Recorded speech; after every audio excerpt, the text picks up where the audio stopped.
Hey guys, hope you're doing well. I don't know if you're coming to my channel for the first time or if you're a return subscriber. Thank you if you are.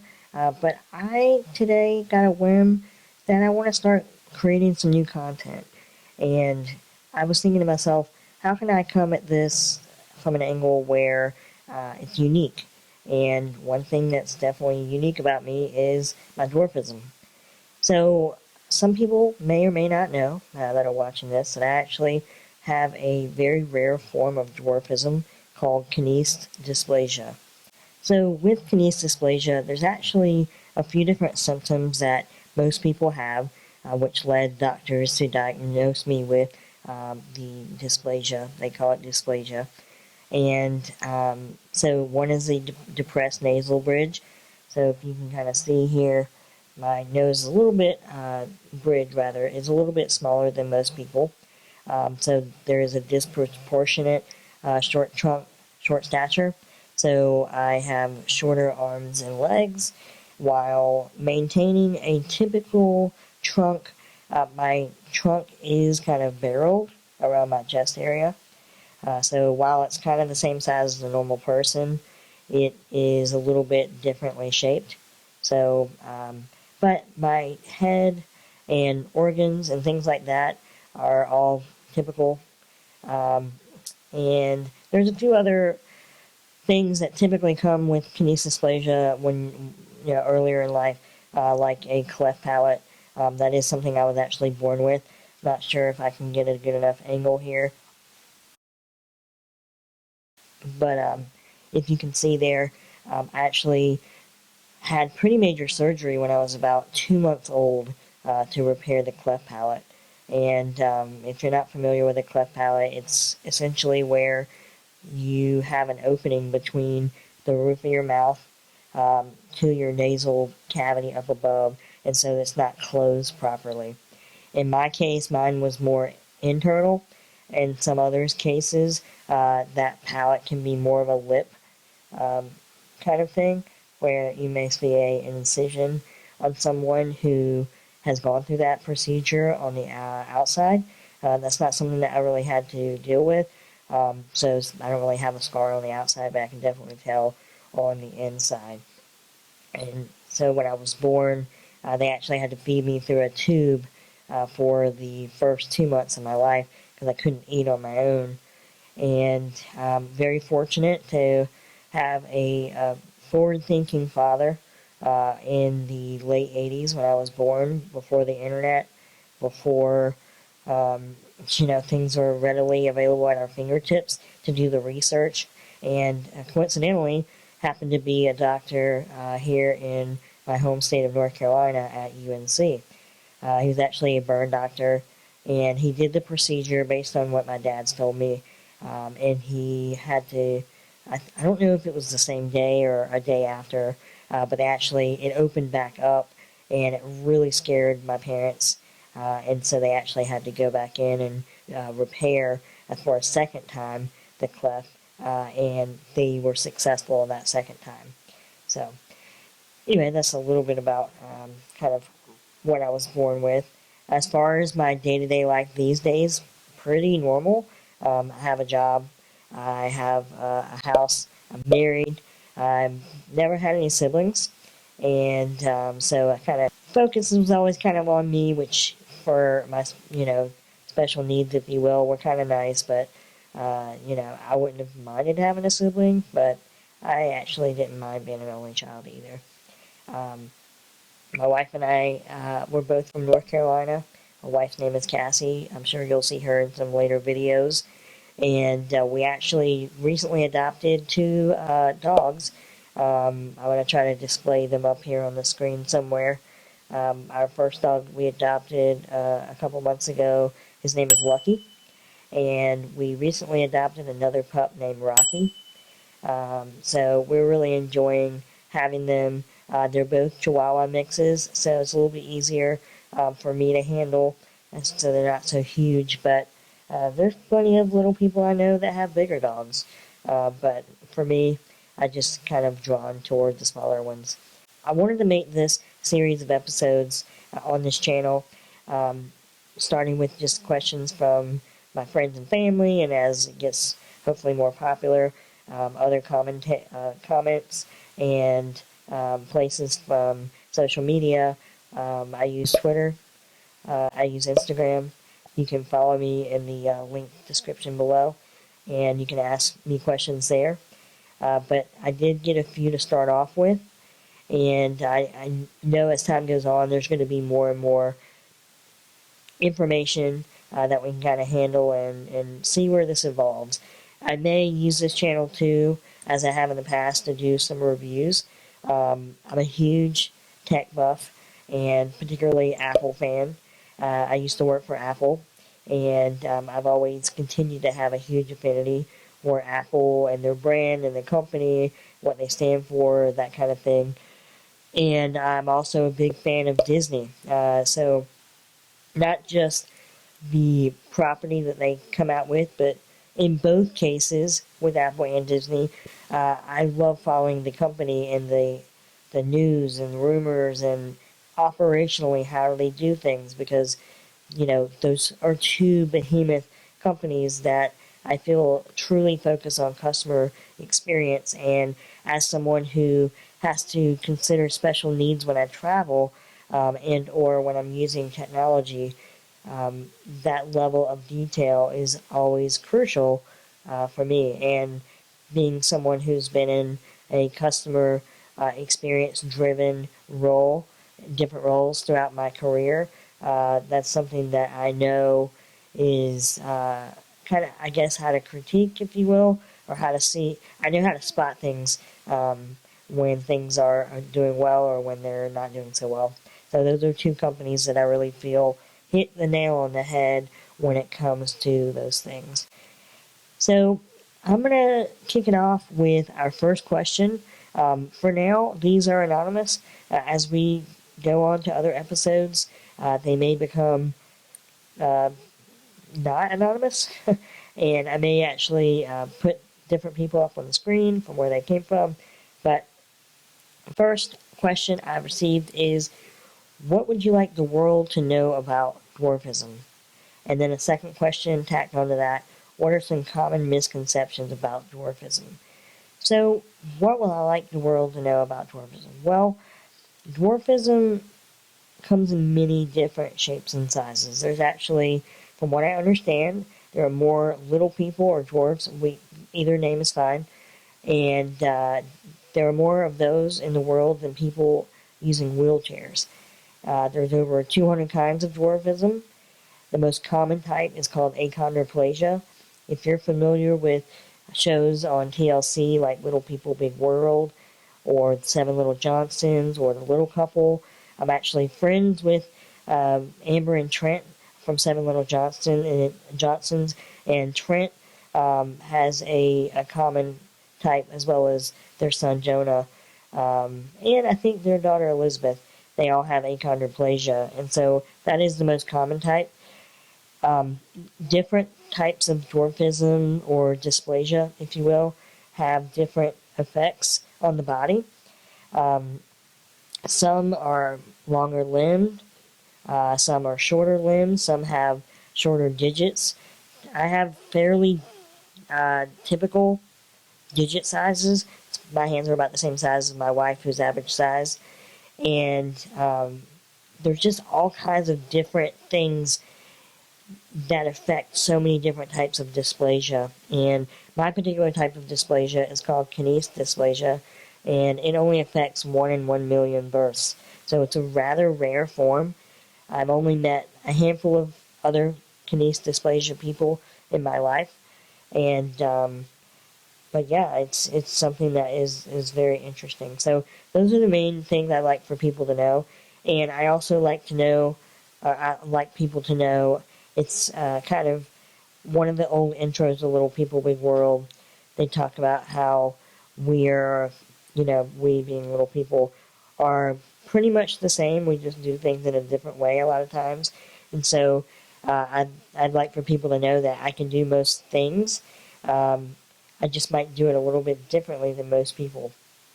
And one thing that I've been really fascinated and interested by speaking of doing things a little bit differently and being a technology nerd, is the home automation scene and how a lot of people don't even realize how home automation is a huge boon for people that have accessibility needs. So not having to reach for something or be able to lift something or whatever be the case to enable different things throughout the home. So not only is it convenient from a technological perspective, but many people don't realize it's a convenience from a physical perspective as well.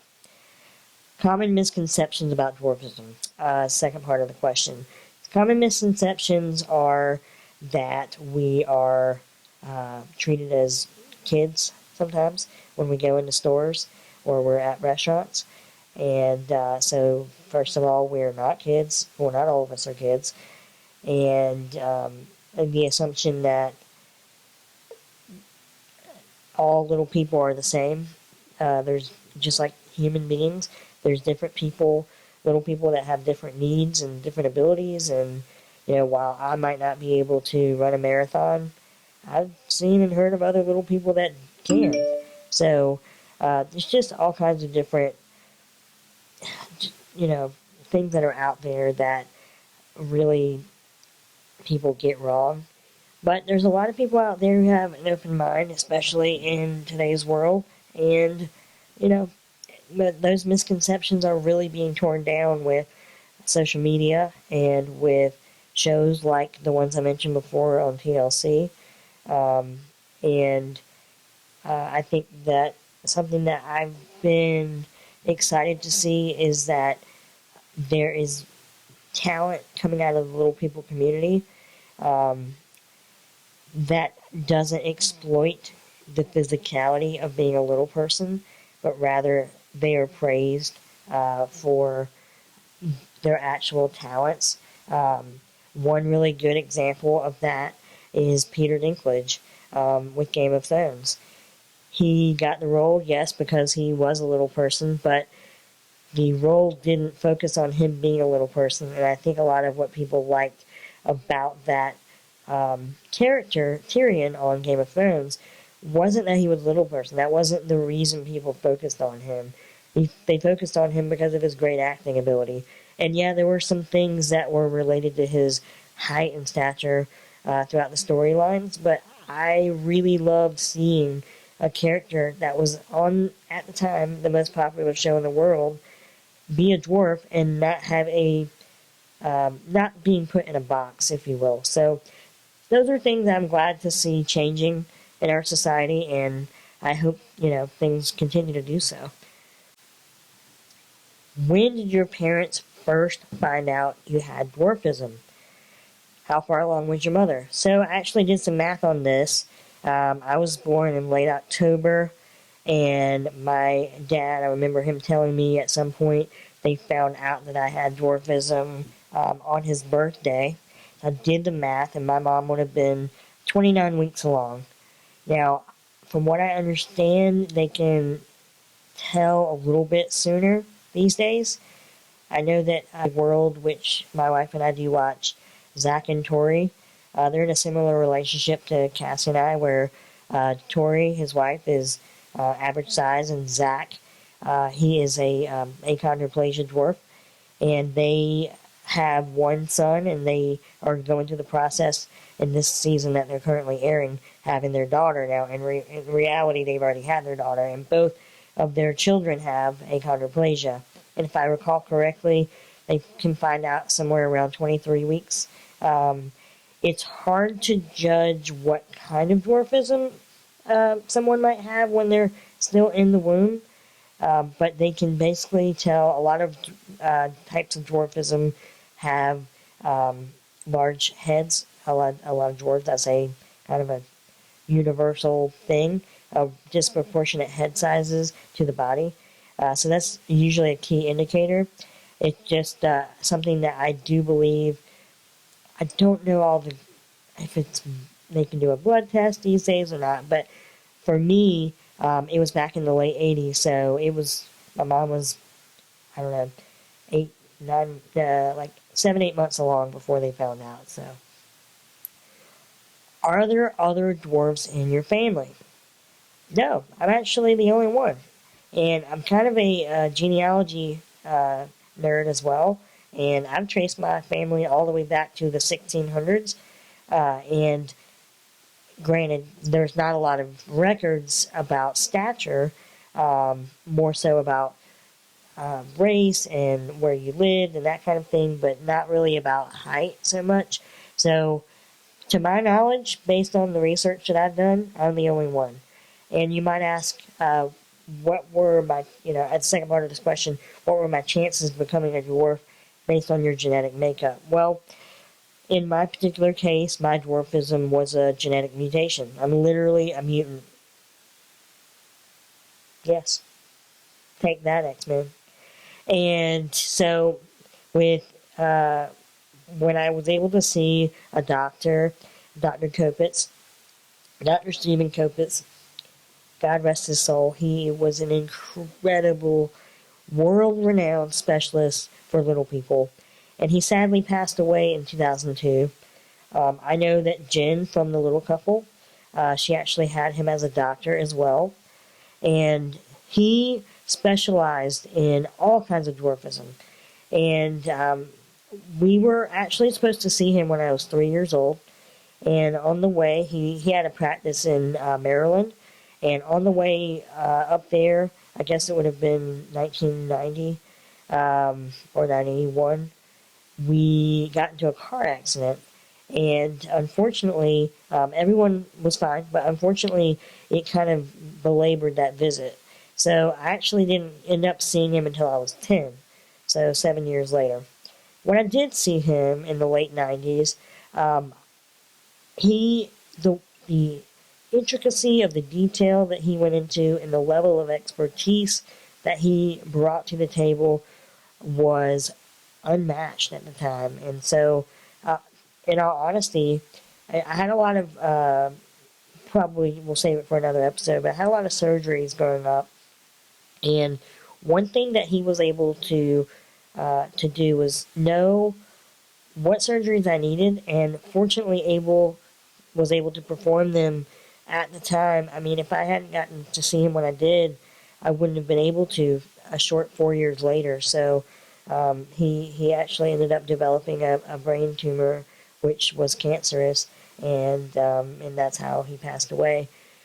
But that to say, I remember, this is based on my parents' anecdotes, that he told them that he traced my type of dwarfism, or the fact that I had dwarfism, all the way back to like a village, and it had to do with my dad's Germanic background and my mom's English background.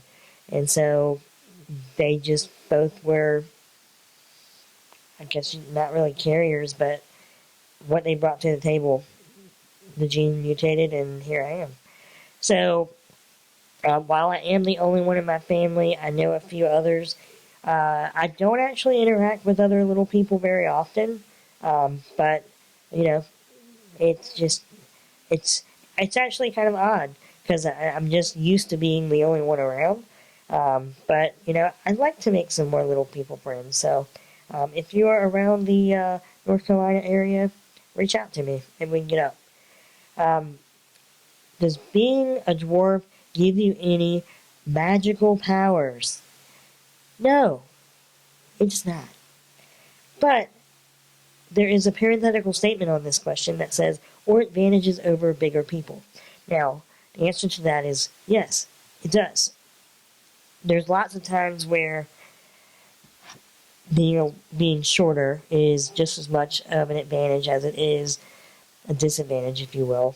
I can fit into airplane seats a little bit easier.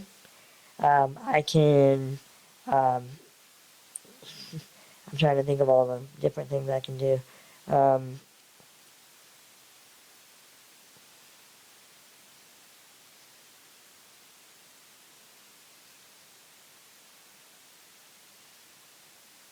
Back before I had my surgeries, I was a lot more flexible, and I was really good at hiding different places. So that was a big advantage. And so, yeah, there's definitely advantages of being little. I can't think of all of them off the top of my head right now, but No on the magical powers, unfortunately. All right, the last question we have today is, do I have a specific physician that specializes in dwarfism? The answer to that is no. I haven't seen a specialist since Dr. Kopitz in 2002, and fortunately, like I said, he was able to do all of the critical life-altering surgeries that I needed during the time that I was seeing him for the 3 or 4 years that I did see him. And since then, I haven't had any major medical issues relating to my dwarfism specifically, nor have I noticed any signs of like deterioration or anything like that. But I don't. I don't know if there is one near me, or if I even really have a need to see a specialist per se. If I had a child, or if I knew someone that had a little person, I think that seeing a specialist is more crucial in childhood than it is necessarily adulthood. As you get to be past, your teenage years, there's just less concern as things kind of settle in, if you will.